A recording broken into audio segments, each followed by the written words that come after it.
Hi, everyone, and welcome to this week's episode of Motivational Moments. Thank you so much for being patient with my crazy schedule in the last couple of weeks.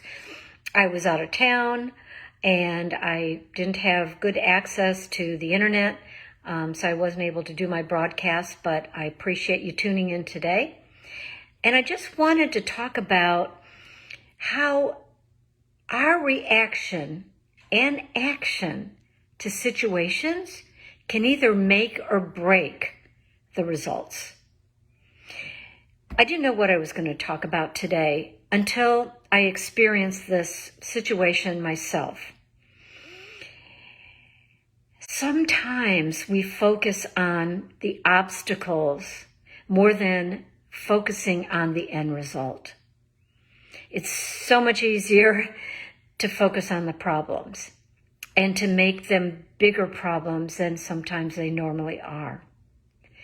But if we can stay tuned in to the end result, the end goal, and how we can accomplish that, it is so much easier. Hard to do, but it's easier to get the results that you want. Here's an example that happened to me this morning. I have a real estate closing next week on Tuesday. The attorney that's doing the closing did a lien search and found that there were 3 open permits. Well, it's nail-biting time, because what happens when you find an open permit, that means that whoever did the work, no matter how long ago or how recent, the contractor did not close a permit, did not submit the paperwork and say that the job was done. Usually it takes quite a bit of time to resolve it because you have to call the particular contractor, if you can find them, and have them go back out and do the inspection and then close out the permit. And it may or may not affect the closing date, which can be very upsetting to both the buyer and the seller.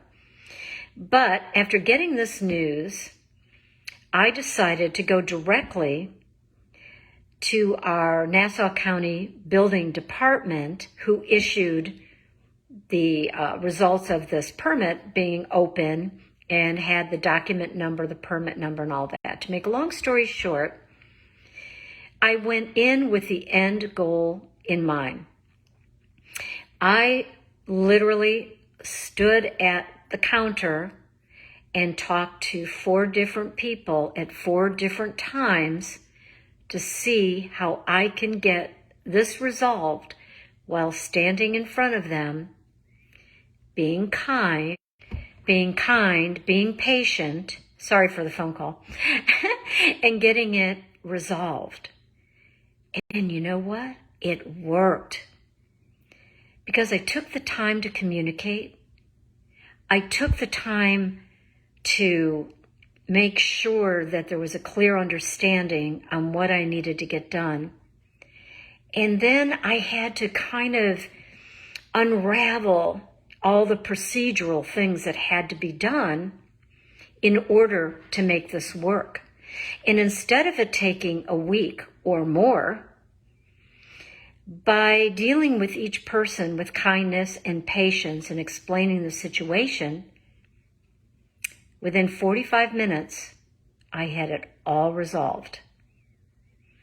And because of that, I think there's a lesson in going into a situation, focusing not on the problem, focusing on what you need to get done, focusing on the end result, and then finding ways to make it happen through other people, through other systems. And it really made me feel good to get it resolved this way and quickly, and to be of help to both the buyer and the seller in this transaction.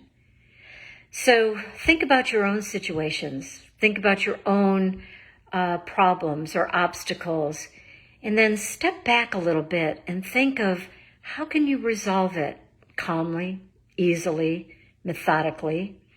How can you stop worrying about it being a problem or adding to the problem? So anyway, that was my food for thought for today.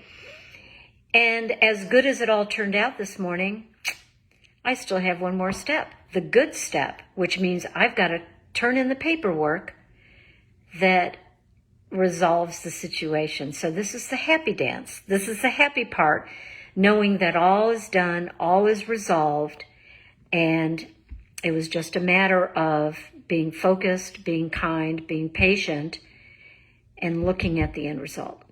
So hopefully that'll help you too in your life and in your situations. So I'm signing off for now. Have a great day, and I'll talk to you next week. Thanks.